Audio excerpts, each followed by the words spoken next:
Gran Bretaña está siendo estrangulada lentamente. No por las bombas que caen sobre Londres, ni por los tanques que recorren el campo, sino por algo mucho más insidioso.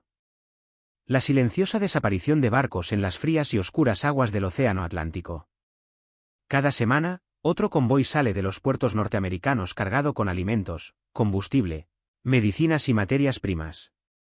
Y cada semana, menos barcos regresan. Los números cuentan una historia aterradora. Solo en los primeros 4 meses de 1940, el U-Boot alemán envió más de 250 barcos aliados al fondo del Atlántico. No se trata solo de estadísticas en una carta naval. Son miles de toneladas de alimentos que nunca llegarán a las mesas británicas. Combustible que nunca alimentará a las fábricas británicas y a los marineros que nunca volverán a ver su hogar. Gran Bretaña importa aproximadamente 55 millones de toneladas de suministros cada año solo, para sobrevivir. La nación insular produce solo alrededor del 30% de sus propios alimentos. Sin esos convoys, el país se enfrenta al hambre en unos meses. El almirante Karl Donitz, comandante de la flota U-Boot de Alemania, sabe exactamente lo que está haciendo. Ha perfeccionado la táctica Wolfpack. Grupos de submarinos cazando juntos, coordinando sus ataques, abrumando a las escoltas de convoys. Su U-Boot no pelea limpio. Atacan de noche y salen a la superficie para atacar en la oscuridad donde el sonar británico AZDIC no puede detectarlos. Un solo torpedo puede hundir un carguero de 10.000 toneladas en minutos. La tripulación, si tiene suerte, podría tener tiempo de abandonar el barco antes de que las heladas aguas del Atlántico lo reclame. Los comodoros de los convoys británicos se enfrentan a decisiones imposibles en cada viaje. Navega más rápido y deja atrás los barcos mercantes más lentos. Zigzaguea para evitar los torpedos, pero quema el valioso combustible. Manténganse unidos para protegerse, pero presenten un objetivo más grande. Cada decisión podría significar la vida o la muerte para cientos de hombres. Winston Churchill, que se convirtió en primer ministro en mayo de 1940, escribirá más tarde que el peligro U-Boot fue lo único que realmente me asustó durante la guerra. Piensa en eso por un momento. Este es un hombre que enfrenta la invasión nazi, el Blitz, la caída de Francia, y lo que lo mantiene despierto por la noche son los cazadores silenciosos que merodean bajo las olas. En la primavera de 1940, la flota mercante británica estaba muriendo más rápido de lo que los astilleros podían reemplazarla. La Royal Navy está al límite de su capacidad, tratando de escoltar convoys, cazar y defender la patria simultáneamente. Los capitanes de los destructores están hundiendo sus barcos en el suelo, corriendo de un convoy a otro. Nunca hay suficientes escoltas para todos. Algunos convoys cruzan con solo 1 o 2 buques de guerra, protegiendo a 30 o 40 buques mercantes. Y esto es lo que lo empeora. Los submarinistas alemanes son cada vez más audaces. Ahora operan en grupos, comparten inteligencia y llaman a sus compañeros de manada cuando detectan un convoy. Un U-Boot seguiría a los mercantes durante el día y enviaría por radio informes de posición. Luego, al caer la noche, 5 o 6 submarinos convergerían para una masacre coordinada. Los marineros británicos empiezan a llamar a este periodo el momento feliz. Pero ese es el apodo alemán. Para las tripulaciones de U-Boot, es una práctica de tiro. Para los aliados, es una pesadilla. Pero los Wolfpacks ni siquiera son el peor de los problemas de Gran Bretaña. Porque mientras Churchill y sus almirantes se concentran en la amenaza U-Boot, otro asesino acecha en las aguas. Uno que no caza en manadas. No necesita tripulación y ataca sin previo aviso en lugares donde los barcos deberían estar completamente seguros. 21 de noviembre de 1939. El destructor británico HMS Gypsy navega a través del estuario del Tempame, frente a la costa inglesa. Estas no son aguas enemigas. Esto es prácticamente el patio delantero de Gran Bretaña, un canal que la Royal Navy ha barrido en busca de minas docenas de veces. Entonces, sin previo aviso, una explosión masiva atraviesa el casco del barco. Gypsy cae en minutos. No hay estela de torpedo, ni avistamiento de periscopio, ni aviso alguno. 3 días después vuelve a pasar. El buque mercante SS Terra Unimaru explota en la misma zona. Luego otro y otro. Los barcos están explotando en puertos, desembocaduras de ríos y aguas costeras que deberían ser completamente seguras. Las explosiones son catastróficas. Ramas enteras arrancadas, barcos partidos por la mitad y tripulaciones muertas instantáneamente. A principios de diciembre de 1939, más de una docena de barcos se habían perdido en aguas británicas y nadie tiene idea de qué lo está causando. El almirante T está desconcertado. Estos no son ataques con torpedos. No hay evidencia de actividad submarina en estas áreas poco profundas y fuertemente patrulladas.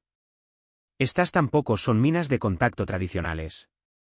Los barreminas británicos han rastreado estas rutas repetidamente y no han encontrado nada. Los barcos simplemente navegan, se ocupan de sus asuntos y de repente dejan de existir en una fuente de agua y metal retorcido. El pánico comienza a invadir el transporte marítimo británico.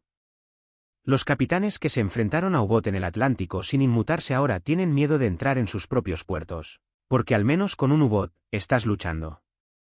Puedes zigzaguear, puedes desplegar escoltas, puedes lanzar cargas de profundidad. Pero esto es luchar contra un fantasma. Los equipos empiezan a llamar a la eststerie del temporal la trampa mortal. Algunos merlos capitanes de canto se niegan rotundamente a navegar a través de ciertos canales incluso bajo órdenes directas. Las pérdidas siguen aumentando durante diciembre y enero de 1940.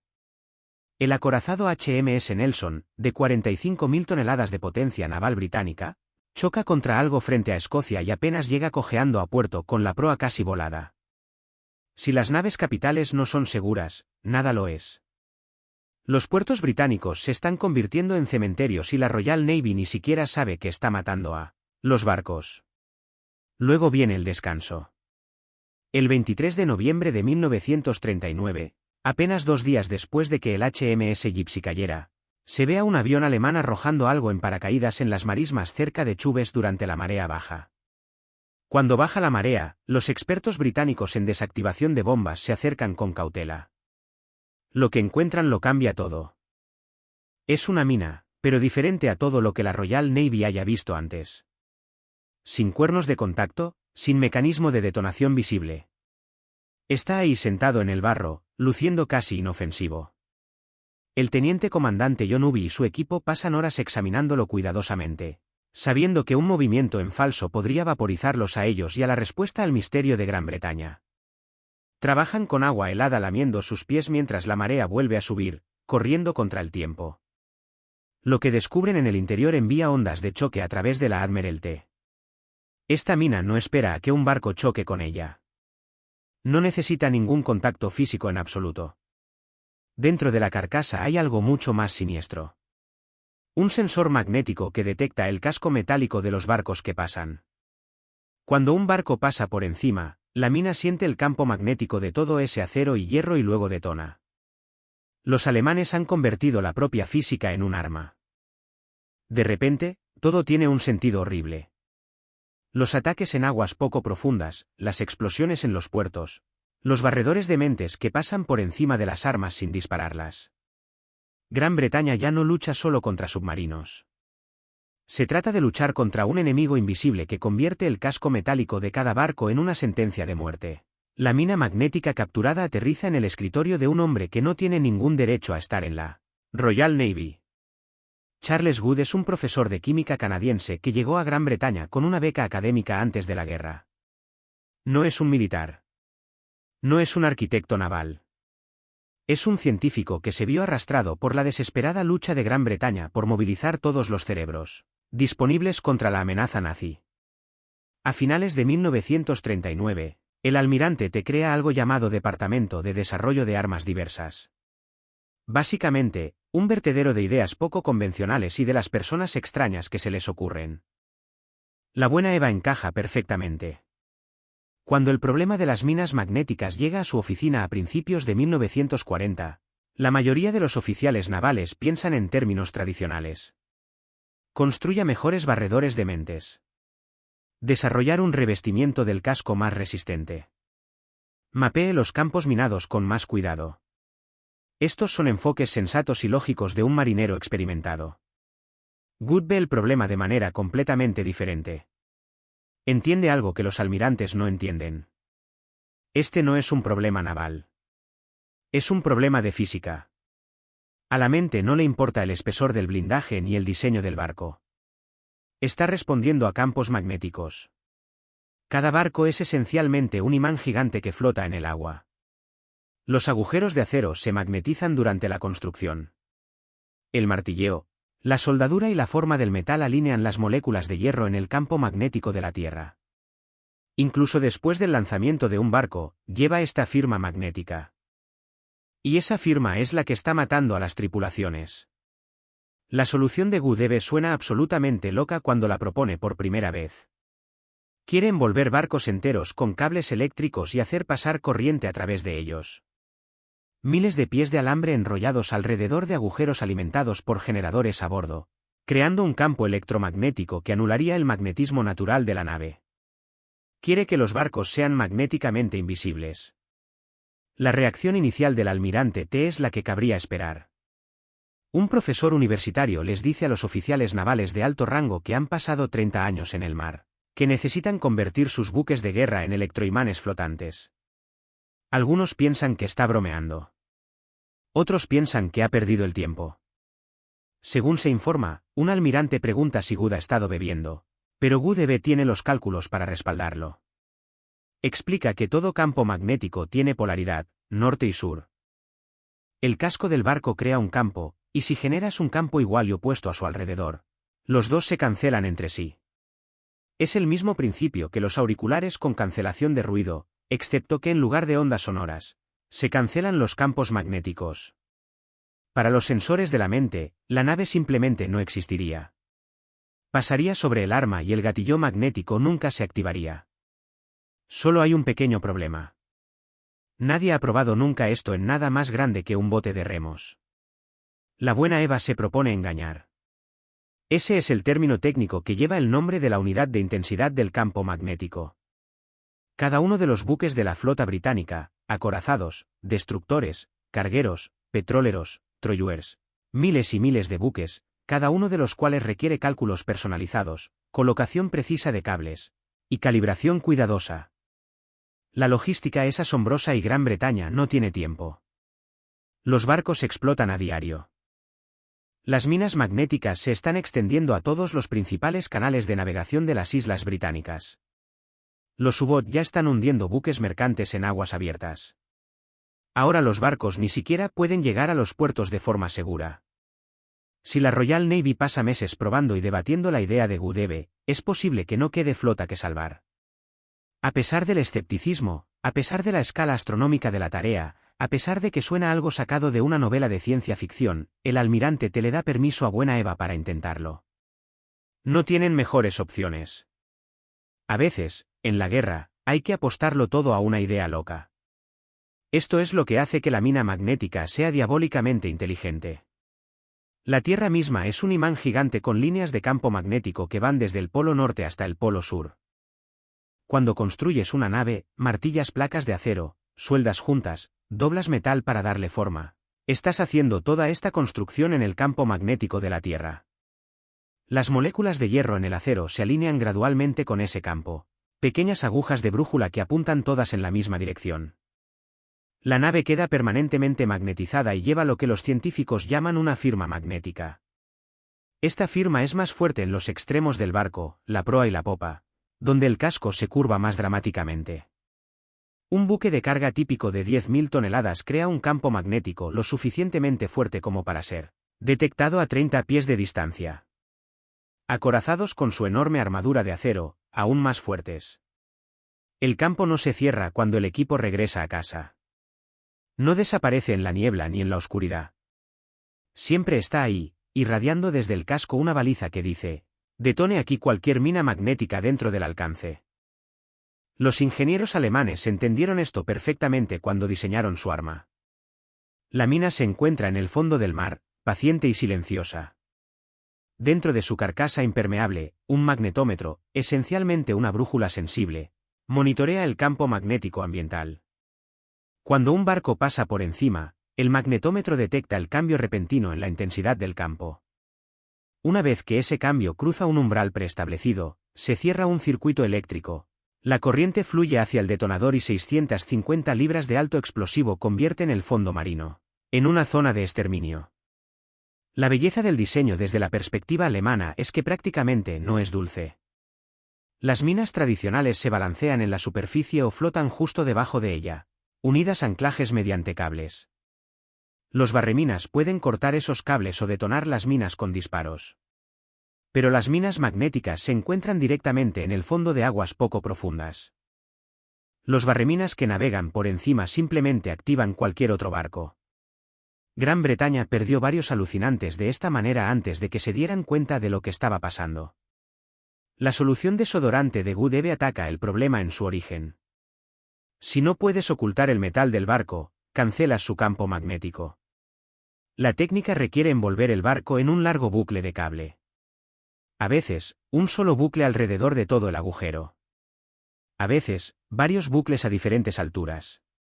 Cuando la corriente eléctrica fluye a través de este cable, genera su propio campo magnético. Según los principios descubiertos por el físico Hans Christian Ørsted en 1820, el truco consiste en conseguir la polaridad correcta.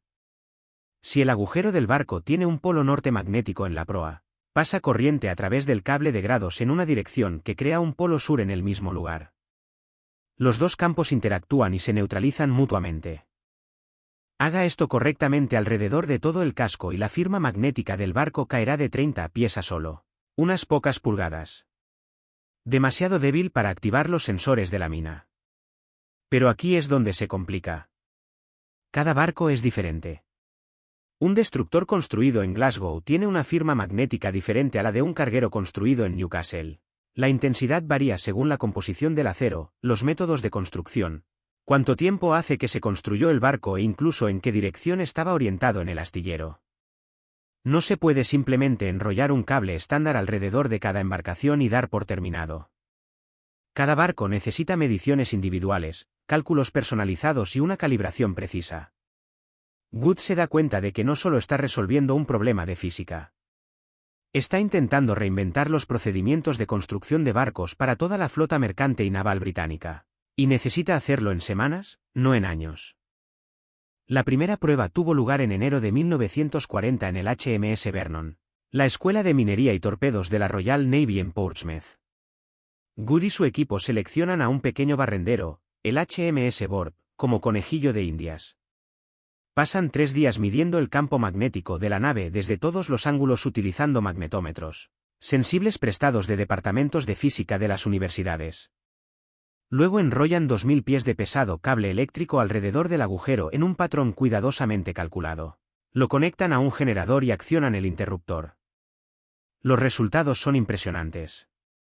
La firma magnética del barco cae más del 90%.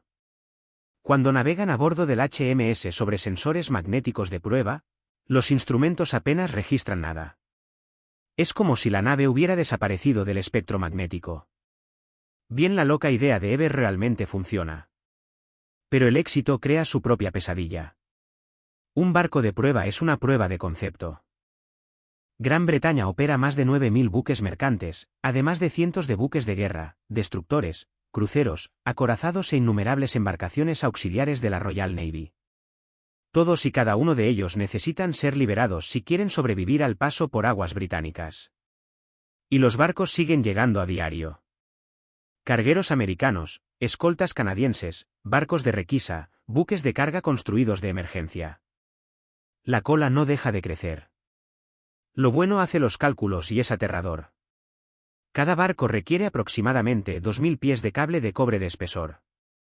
Son más de 18 millones de pies de cable solo para la flota mercante. Suficiente para rodear el ecuador de la Tierra.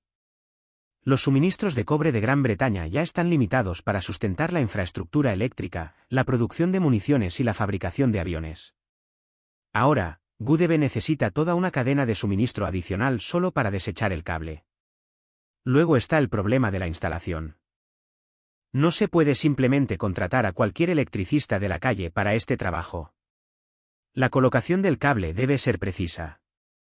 Un posicionamiento incorrecto y el campo de Degorin no cancelarán adecuadamente el magnetismo del casco. Demasiada corriente y corre el riesgo de provocar incendios o dañar los sistemas eléctricos. Demasiado poco y el barco seguirá siendo vulnerable.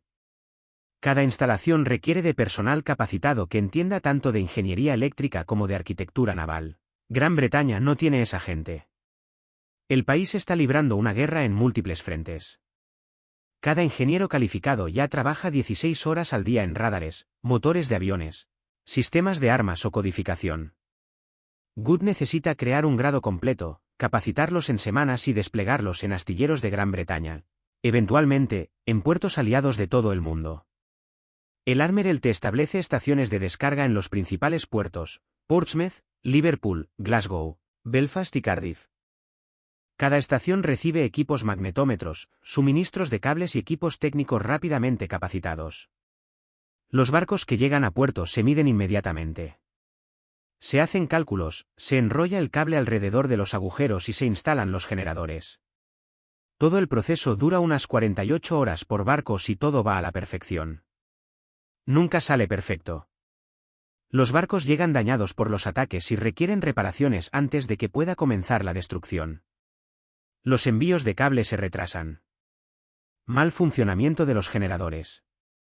Los trabajadores cometen errores de medición y tienen que empezar de nuevo. Y a pesar de todo esto, los U-boats siguen cazando fuera de los puertos, esperando que emerjan los barcos de Ors y se unan a los convoys que se dirigen al Atlántico. Good se da cuenta de que necesita una solución más rápida para la enorme acumulación de embarcaciones. Su equipo desarrolla un sistema simplificado llamado limpieza.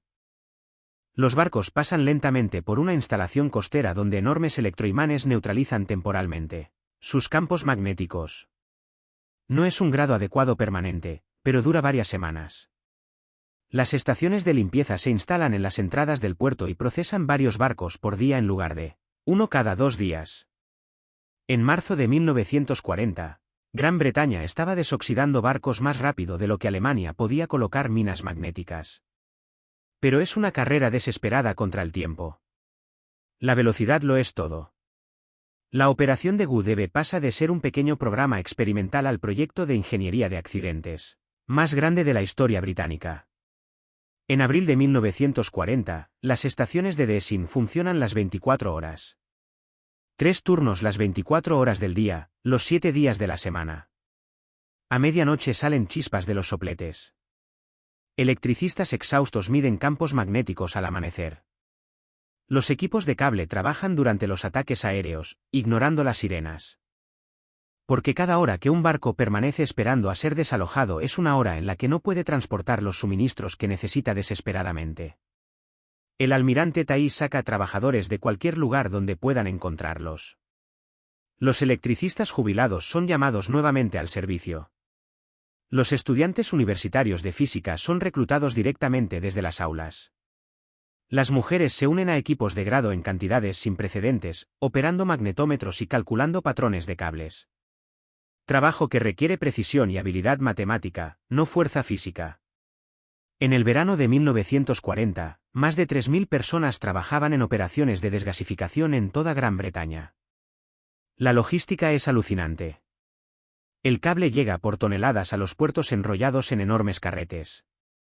Los trabajadores desarrollan técnicas especializadas para manipular el pesado alambre de cobre.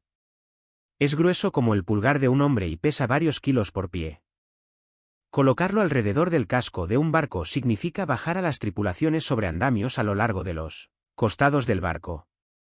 Asegure el cable con soportes cada pocos pies, asegurándose de que las conexiones sean impermeables y no se corroan con el agua de mar. En un gran terror, la instalación requiere un día completo de trabajo físico agotador. Luego están las pruebas. Después de la instalación, cada barco debe medirse nuevamente para verificar los grados. Los barcos navegan lentamente a través de áreas de prueba designadas mientras los magnetómetros en tierra registran sus firmas. Si las lecturas siguen siendo demasiado altas, los equipos regresan y ajustan la corriente, reposicionan los cables y solucionan los problemas del sistema. Algunas embarcaciones requieren 3 o 4 intentos antes de ser neutralizadas adecuadamente.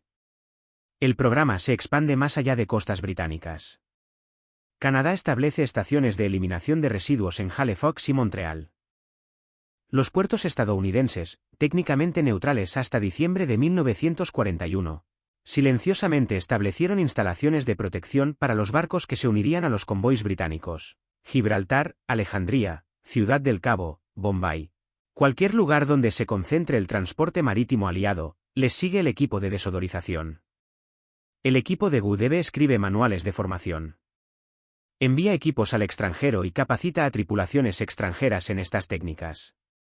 Pero los barcos siguen muriendo. Junio de 1940 trae consigo una catástrofe en múltiples frentes.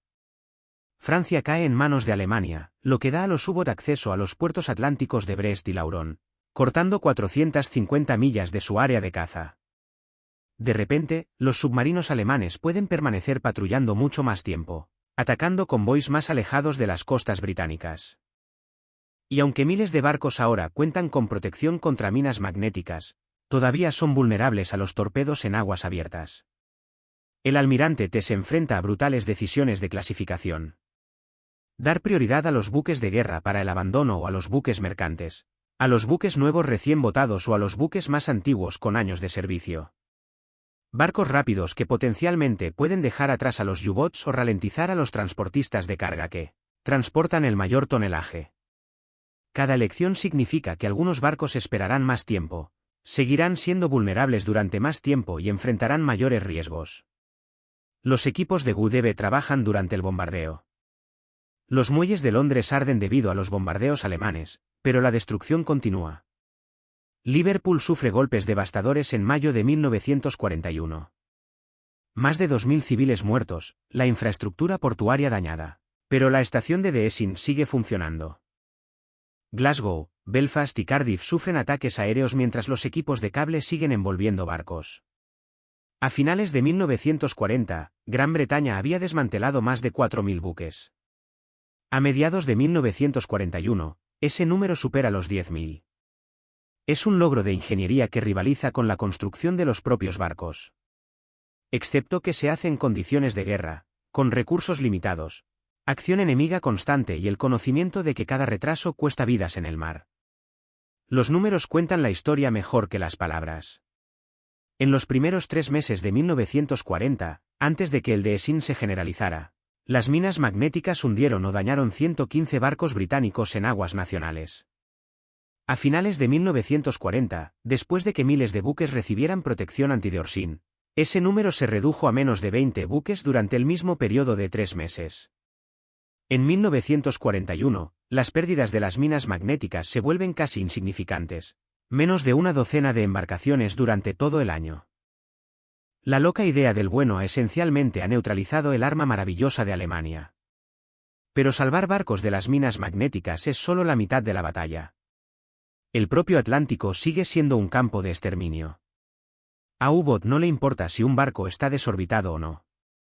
Los torpedos destruyen los cascos independientemente de las firmas magnéticas. Y 1941 se convierte en el año más brutal de toda la guerra de convoys. Dunit tiene más de 100 U-Boot operativos a finales de año. Y sus Wolfpacks están atacando convoys con una eficiencia aterradora. Solo en noviembre de 1941, U-Boot hundió 62 barcos aliados por un total de más de 300.000 toneladas. Sin embargo, el Deesing les da a los convoys algo que necesitan desesperadamente: previsibilidad. Antes, los capitanes mercantes enfrentaban amenazas desde múltiples direcciones simultáneamente en aguas profundas, minas magnéticas en aguas poco profundas y ataques aéreos cerca de las costas. Los barcos tenían que afrontar desafíos desde el momento en que salían de los puertos de América del Norte hasta que atracaban en Gran Bretaña, sin zonas seguras en ningún lugar a lo largo de la ruta. La audacia elimina una variable. Los convoys ahora pueden centrarse por completo en la amenaza U-Boot. Los comandantes de escolta no tienen que preocuparse de que los barcos exploten en los accesos al puerto. Los buques pueden tomar rutas evasivas a través de aguas costeras poco profundas donde los submarinos no pueden seguir porque las minas magnéticas ya no representan una amenaza allí. Los británicos pueden concentrar recursos defensivos, destructores, aviones y estaciones de radar en la guerra antisubmarina en lugar de dispersarlos entre múltiples amenazas. El impacto psicológico es enorme. Las tripulaciones mercantes que han visto explotar barcos en puertos supuestamente seguros ahora confían en que sus barcos desordados puedan llegar a puerto. La moral mejora. Los marineros dejan de rechazar asignaciones. El constante tamborileo de las misteriosas explosiones que aterrorizaron a los barcos británicos a finales de 1939 y principios de 1940 simplemente cesa. Los barcos todavía se hunden, muchos de ellos. Pero al menos las tripulaciones saben contra qué están luchando. En 1942, el programa de eliminación de armas se vuelve rutinario y apenas vale la pena mencionarlo en los informes navales. Cada barco se desdecora tan automáticamente como se pinta. Los nuevos buques se construyen con bobinas de desorción ya instaladas en el casco. Los barcos Liberty salen de las líneas de producción estadounidenses a un ritmo de 3 por día. Todos incluyen sistemas de desorción como equipamiento estándar. Lo que parecía imposible en enero de 1940, proteger toda la flota aliada, se convierte en un procedimiento operativo normal en 1942. Los alemanes intentan adaptarse. Modifican minas magnéticas con disparadores más sensibles, intentando detectar barcos con grados uniformes. Añaden sensores acústicos que responden al ruido de la hélice. Combinan detonadores magnéticos y de presión que requieren tanto una firma magnética como una onda de presión desde la proa del barco. Pero cada adaptación requiere la nueva producción, el nuevo despliegue y los barrenderos británicos, ahora que comprenden la amenaza, se vuelven mucho más eficaces a la hora de limpiar las armas. La batalla del Atlántico continúa hasta mayo de 1945, y U-Boot sigue siendo mortal hasta la rendición de Alemania. Pero la amenaza de las minas magnéticas que casi paralizó el transporte marítimo británico en 1940 nunca se recupera. La solución de la Buena Eva se mantiene. Los barcos continúan cruzando el Atlántico, manteniendo a Gran Bretaña alimentada, abastecida y en la lucha. No porque sean invencibles, sino porque un arma menos puede matarlos. Charles Good nunca se convierte en un nombre familiar. No se construyen monumentos en su honor. Ninguna película de Hollywood dramatiza su logro. Mientras que los codificadores de Blair Lake Park y los científicos de radar de Boots y Manner reciben reconocimiento. De posguerra, el hombre que salvó miles de barcos y decenas de miles de vidas sigue siendo en gran medida desconocido fuera de los círculos de ingeniería naval. Así es como suele funcionar la guerra. Las innovaciones más cruciales ocurren silenciosamente, resueltas por personas de las que nadie ha oído hablar, mientras que los titulares se centran en batallas y generales. Pero el impacto de su trabajo se extiende mucho más allá de la Segunda Guerra Mundial. De Gauchin se convierte en una doctrina naval permanente para todas las principales armadas del mundo. Los buques de guerra modernos todavía utilizan sistemas de eliminación de partículas, aunque han evolucionado hasta convertirse en sofisticadas instalaciones controladas por computadora que se ajustan continuamente a las condiciones magnéticas cambiantes. Los submarinos, que deben evitar ser detectados por detectores de anomalías magnéticas, utilizan tecnología de desorción aún más avanzada. Los mismos principios protegen los cables submarinos. Instrumentos científicos y electrónica sensible a las interferencias magnéticas. El legado más amplio de Good reside en cómo abordó el problema. No creía que fuera un oficial naval limitado por la tradición y las tácticas convencionales. Pensó en un científico que entendía que la guerra moderna significaba cada vez más luchar contra la física misma. El radar estaba convirtiendo el combate aéreo en un juego de ajedrez electromagnético. El sonar estaba haciendo de la guerra submarina una batalla de ondas sonoras. Y las mentes magnéticas habían convertido en arma el propio campo magnético de la Tierra. La victoria sería para quien mejor entendiera y explotara los principios científicos. La Royal Navy reconoció este cambio. El Departamento de Desarrollo de Armas Diversas, donde trabajaba Good, se convirtió en una institución permanente. Gran Bretaña estableció vínculos más estrechos entre las universidades y la investigación militar. Los científicos dejaron de ser tratados como forasteros excéntricos y se convirtieron en parte integral de la planificación de la defensa. El propio Good ascendió hasta convertirse en director de equipos terrestres navales y luego en controlador de investigación y desarrollo del Ministerio de Suministros. Después de la guerra, recibió el título de caballero y continuó trabajando en problemas científicos hasta su muerte en 1980. Pero quizás la lección más importante del título sea la flexibilidad institucional bajo presión. La Royal Navy en 1940 era una de las organizaciones más tradicionales de la historia. Cientos de años de costumbres, protocolos y procedimientos establecidos. Sin embargo, cuando se enfrentó a una amenaza existencial, cuando los barcos explotaban y las soluciones convencionales no funcionaban. El almirante T le dio a un profesor universitario con una idea descabellada la autoridad para volver a cablear toda su flota. Ese tipo de coraje institucional es raro. Pensemos en lo que Gran Bretaña logró en menos de 2 años. Tomaron un concepto teórico, demostraron que funcionaba, lo ampliaron a miles de barcos, capacitaron a miles de trabajadores, establecieron una infraestructura global y esencialmente resolvieron un problema que amenazaba con hacer morir de hambre a la nación. Todo mientras libra una guerra en múltiples frentes, soporta bombardeos, enfrenta una posible invasión y opera en condiciones de absoluta desesperación. Los convoys siguieron navegando. Gran Bretaña sobrevivió. Y aunque la desgasificación fue solo un factor entre muchos, las tácticas de los convoys, los portaaviones de escolta, los aviones de patrulla de largo alcance, la codificación y el puro coraje desempeñaron papeles cruciales. Eliminó una amenaza mortal precisamente en el momento en que Gran Bretaña no podía permitirse más pérdidas. A veces, en la guerra, la idea más loca resulta ser la correcta. A veces, envolver barcos en kilómetros de cable eléctrico y convertirlos en electroimanes es exactamente lo que salva a una nación. Y a veces el héroe no es el almirante en el puente ni el piloto en la cabina. Es un profesor de química canadiense que entendió el magnetismo mejor de lo que nadie creía posible.